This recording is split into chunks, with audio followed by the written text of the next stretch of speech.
فنون کی سرپرستی تو چھوڑیے دور کی بات ہے، لیکن یہ کہ وہ اس میں کوئی دلچسپی جو ہے وہ اس وجہ سے اگر کم ہو رہی ہو کہ یہ آپ کے لیے کوئی اچھی، یہ گویا اچھی ملازمت نہیں ہے، ٹھیک، یہ کوئی مستقبل نہیں ہے، تو یہ پریشان کن بات ہے۔ تو اخلاق بھائی کیا آپ، اور میں نشاط یاسمین صاحبہ کے سامنے بھی یہ درخواست کر رہا ہوں اور یہ سوال قائم کر رہا ہوں کہ پھر اس سے ہم کیا مفہوم لے سکتے ہیں کہ مطلب ہمیں یہ جو کریٹیو لوگ ہیں یا ان کی تخلیقات جو ہیں انہیں بڑھاوا دینے کے لیے اس میں پیسے کا انوالومنٹ کرنا پڑے گا؟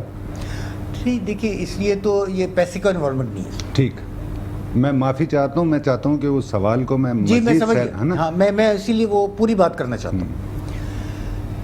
دیکھیے دنیا بھر میں جو تعلیم دی جاتی ہے، اسکول کی، سینئر اسکول کی، ہائی اسکول کی سطح پہ جو تعلیم ہوتی ہے، تو وہاں پر ایک نہایت اہم سبجیکٹ ہوتا ہے، ٹھیک، اس کو کہتے ہیں کریٹیو رائٹنگ۔ بچے پڑھتے ہیں، امتحان دیتے ہیں، کہانی پڑھتے ہیں، اس کے مطابق اس کی طرح کی کہانی لکھنے کی کوشش کرتے ہیں، مشقیں ہوتی ہیں روز، مشقیں ہوتی ہے، تو یہ آپ کی کریٹیوٹی کو، آپ کی تخلیقی صلاحیت کو جلا دینے کے لیے ایک یہ معاشروں نے بنایا ہوا ہے۔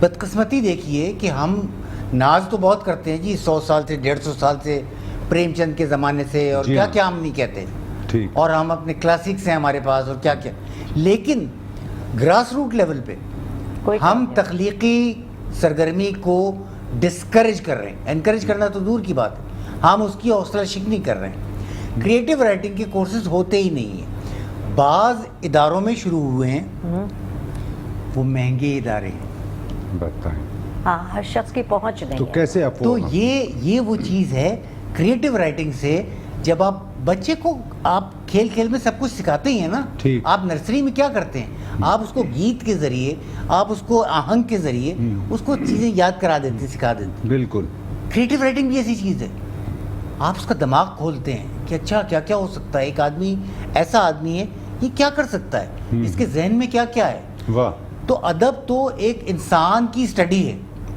بالکل، یعنی اگر 8 ارب آبادی ہے تو 8 ارب کہانیاں ہیں، 8 کہانیاں ہیں، ہاں، شاید اس سے بھی زیادہ، اس سے بھی زیادہ ہے۔ تو اس کی اسٹڈی کرنے کے لیے اس کو سیریس لینا ہوگا۔ بہت اچھا، ہم نے اس کو ایسا ایک طرف ڈال دیا ہے، مجھے دکھ ہوتا ہے، ہمارے جتنے ادیب ہیں سب خودرو ہیں، کوئی تربیت یافتہ نہیں ہے، ہم سب نے ٹکریں مار کے سیکھا ہے کیسے لکھا جاتا ہے، کیسے لکھا جاتا ہے۔ ہم اپنی ابتدائی تحریریں دیکھتے ہیں، بڑے بڑے ادیبوں کی ابتدائی تحریریں آپ دیکھ لیجئے، وہ کچی ہیں، خام ہیں، ان میں نقائص ہیں، اور اس کے بعد آہستہ آہستہ آہستہ وہ بہتر ہوتی گئی۔ یہ ہم خودرو پودوں کی طرح بڑے ہوئے ہیں، ہم نے کوئی باقاعدہ سرپرستی یا باقاعدہ تربیت، سرپرستی تو سوال ہی نہیں ہے، سرپرستی تو ہے سرپرستی یہ تو ہمیں خود ہی کرنا ہے۔ روس کا ادب دنیا میں کیسے گیا، انہوں نے دارالترجمہ قائم کیا، انہوں نے کتنی زبانوں میں اپنا ادب کو ترجمہ کیا، تو یہاں ترجمہ کرنا تو دور کی بات ہے، ہمیں سکھا ہی نہیں رہے کسی، واہ واہ، تو یہ ہے ایک پریشانی۔ بالکل، اس سے ہم مزید گفتگو کو آپ سے اور چاہیں گے کہ مزید اسی موضوع پر آپ سے مزید ہم علم حاصل کریں اور مزید سمجھیں کہ موجودہ صورتحال ہے کیا۔ نشاط یاسمین صاحبہ، میں یہ بھی جاننا چاہوں گا کہ میں کوئی بھی یہ جو فنون لطیفہ سے اصناف ہوتی ہیں، میں اس میں مرد اور عورت کی اس پہ تفریق پہ نہیں جاتا، کریٹیو تخلیق کار ہے، تو اس کے باوجود میں یہ جاننا چاہوں گا کہ مجموعی طور پر آپ ایک بڑا نام ہے آپ کا کہانیوں کے تعلق سے، ناول کے تعلق سے، بلا شبہ اس میں کوئی دو رائے نہیں ہے، تو آپ موجودہ عہد میں اور خواتین کوئی دیکھتی ہیں جو بہت طاقت سے لکھ رہی ہیں اور جس سے آپ کو کوئی امیدیں وابستہ ہوں کہ کوئی اچھا ادب تخلیق کر رہی ہیں؟ جی، یہ سوال بہت اچھا آپ نے کیا ہے کہ تخصیص نہیں ہے مرد عورت، ٹھیک ہے نا، یہ مرد بھی لکھ رہے ہیں، عورتیں بھی لکھ رہی ہیں، تخلیق کار ہیں، تخلیق کار ہے، اور میرے خیال میں یہ تخصیص ہونی بھی نہیں چاہیے، کیونکہ میں نے جو کہانیاں لکھی، جو کچھ میں نے لکھا، اس میں نے یہ تخصیص کر کے نہیں لکھا کہ عورت کے لیے لکھ رہی ہوں یا مرد کے لیے لکھ رہی ہوں، لیکن دکھ تو ہمارے ہاں مرد بھی اٹھا رہا ہے اور عورت بھی اٹھا رہی ہے۔ بعض جگہ تو ایسا ہے کہ عورت زیادہ اٹھا رہی ہے اور بعض جگہ ایسا ہے مرد بہت تکلیف اٹھا رہا ہے۔ یہ نہیں کہہ سکتے ہم کہ صرف عورت ہی جو ہے وہ سروائیو کر رہی ہے اس ماحول میں۔ تو میں نے تو کبھی نہیں لکھا، نہ میں نے کبھی یہ سوچا کہ میں یہ مردوں کے لیے لکھ رہی ہوں یا عورتوں کے لیے لکھ رہی ہوں۔ ہاں یہ ہے کہ جب ہم ادب تخلیق کرتے ہیں تو عورت آ جاتی ہے، ہر طرح سے عورت آ جاتی ہے۔ اگر ہم لکھنا چاہیں ایک مرد کی کہانی تو بھی عورت آ جائے گی، واہ، عورت آ جائے گی، اور مجھے تو خیر محسوس نہیں ہوتا۔ میں یہ بھی جاننا چاہ رہا تھا نشاط صاحب کہ جس طرح سے ابھی ادب کی صورتحال پر اخلاق بھائی نے بہت خواتین میں ہمارے ہاں بہت اچھی لکھ رہی ہیں۔ دیکھیے میں ڈائجسٹوں کو تو نرسری سمجھتی ہوں، ٹھیک ہے، میں نے بھی ڈائجسٹوں میں لکھنا شروع کیا تھا، شروع میرا ٹائم جو تھا وہ ڈائجسٹوں کے ساتھ ہی تھا، لیکن اس کے بعد جب میں نے لکھنا سیکھ لیا تو پھر میں ادبی پرچوں میں بھیجا تو ادب کا ہو گیا۔ بہت ساری خواتین ہیں ہمارے ہاں جو لکھ رہی ہیں اور بہت بہترین لکھ رہی ہیں، کیونکہ وہ معاشرے کو جس نظر سے عورت دیکھتی ہے نا، ہم بھی یہ کہتے ہیں محسوس جس طرح سے کرتی ہے عورت تکلیف کو، دکھ کو، وہ ایسے مرد نہیں کرتا، کیونکہ وہ تو اپنی کمائی میں اور اس طرح کے باہر کی دنیا میں رہتا ہے، لیکن عورت محسوس کرتی ہے۔ بڑی اچھی لکھنے والی ہیں۔ ابھی ہم ایک خاتون ہے ہمارے یہاں، سائمہ نفیس ہے نا، انہوں نے بڑی اچھی 2 کتابیں لکھی ہیں، بہت اچھا لکھا ہے۔ اس کے بعد لاہور سے ایک لڑکی ہے زویا حسن کے نام سے، وہ بہت اچھا لکھ رہی ہے۔ کراچی میں بھی بہت اچھی لکھنے والی خواتین ہیں، لیکن میں نے یہ دیکھا ہے کچھ عرصے وہ لوگ لکھتی ہیں پھر شاعری کی طرف چلی جاتی ہیں۔ اچھا، یہ ہوا ہے، ہماری بڑی اچھی تخلیق کار خواتین تھی لیکن وہ نکلی وہاں سے اور وہ شاعری کی طرف چلی گئی۔ تو آپ کیا سمجھتے ہیں اس کی وجوہات کیا ہیں؟ وجوہات یہ ہے کہ شاعری کا رسپانس فوری طور پہ آ جاتا ہے، پلیٹ فارم مل جاتا ہے ان لوگوں کو۔ اب ہم تو خونے جگر کرتے رہیں پھر 5 سال بعد ایک کتاب چھاپ لیں، خونے جگر کرتے رہیں پھر 5 سال بعد ایک کتاب چھاپ لیں۔ پلیٹ فارم کچھ نہیں ہے، جیسے اخلاق نے کہا، ہمارا کوئی وہ نہیں ہے، ہم تو خضر و پودوں کی طرح سے اگے ہوئے ہیں، بس ہم نے جو محسوس کیا وہ لکھ دیا، جو ہمیں برا لگا اس کو ہم نے درد میں سمیٹ دیا، جو ہمیں اچھا لگا اس میں ہم کو مزاح میں لے گئے، لیکن مطلب محسوس کر کے ہم نے لکھا ہے، مطلب ہماری کوئی تربیت تو نہیں ہوئی۔ اور دوسری بات یہ ہے کہ ہماری تو پھر تربیت ہوئی کیونکہ ہم اس زمانے کے لوگ تھے جس زمانے میں ہمارے یونیورسٹی میں کون بڑے بڑے شاعر اور ادیب آیا کرتے تھے۔ اب تو یونیورسٹیاں ہمیں بلاتی بھی نہیں ہیں، ہمیں پہچان ہی نہیں۔ جب ہمارے درمیان اور طالب علم کے درمیان فاصلہ رہے گا تو کیا ادب تخلیق ہوگا؟ اردو ڈپارٹمنٹ سے، ان کے ہیڈ سے، لیکن وہ ایک خاص طبقے کو پرموٹ کر رہے ہیں۔ ادب ان کا مسئلہ بھی نہیں ہے، ادب ان کا مسئلہ بھی نہیں ہے، لیکن اگر وہ جینین لکھنے والے کو بلائیں اور ان کے لیکچرز رکھیں تو بہرحال ہمارے یہاں اچھا لکھنے والا پیدا ہوگا، اس کے رزلٹ اچھے آئیں گے، بہرحال پیدا ہوگا۔ ابھی میں نے شاید کہیں پہ لکھا تھا یا بولا تھا کہ یہ بات کہ بھائی پہلے تو ہم یونیورسٹیز میں ہم نے شاعروں کو دیکھا، وہ بہت سارے بہت حبیب جالب صاحب کو تو ہم نے یونیورسٹی میں سنا، ہم کو تو کوئی پلیٹ فارم نہیں ایسا میسر تھا کہ ہم مشاعرہ سننے جاتے، لیکن یونیورسٹی میں آئے تھے، ہم نے ان کو سنا، بڑی واہ واہ ہوتی تھی ان کی، تو بلکہ ایک تو ان کی دستور کو صبح بے نور کو میں نہیں مانتا جو نظم تھی تو پوری یونیورسٹی ان کے ساتھ پڑھ رہی تھی، ہے نا۔ تو اب طالب علم کی اس طرح سے تربیت نہیں ہو رہی ہے، تو یہ کام جو ہوتا ہے ڈپارٹمنٹس کا ہوتا ہے، یہ کام یونیورسٹیز کا ہوتا ہے کہ وہ اپنے طالب علم کو تربیت دیں۔ بہت اچھے، یعنی بنیادی طور پر تربیت گاہ ہے، یونیورسٹی کالجز بھی ہیں۔ ابھی میں نے ایک پوسٹ لگائی تھی کہ کتاب کیا چاہتی ہے، تو ایک خاتون لائبریرین کا میرے پاس فون آیا کہ بھئی بچیاں جو ہیں وہ تو موبائل آتی نہیں ہیں، موبائل سے کھیلتی رہتی ہیں، وہ گانے سنتی رہتی ہیں، کچھ کہو تو بدتمیزیاں کرتی ہیں۔ تو میں نے کہا دیکھیں یہ ایک پورے معاشرے کا ہے المیہ، یہ ان بچیوں کا المیہ نہیں ہے، پورے معاشرے کا المیہ۔ آپ کچھ ایسی چیز کریں کہ وہ بچیاں جو ہیں ان کو اچھا لگے کہ جی لائبریری میں آج یہ ادیب آ رہا ہے، آج یہ شاعر آ رہا ہے، ان کے ساتھ ہم بیٹھیں گے، ان سے کچھ سیکھیں گے۔ ایسا کچھ نہیں ہو رہا ہے اور یہ ہونا چاہیے، یہ ہونا چاہیے۔ بہت اچھی بات ہے، بہت اچھی بات ہے۔ میں اجتماعی طور پر آپ دونوں کی خدمت میں ایک سوال قائم کرنے کی کوشش کر رہا ہوں اور جسارت کر رہا ہوں کہ یہ ایک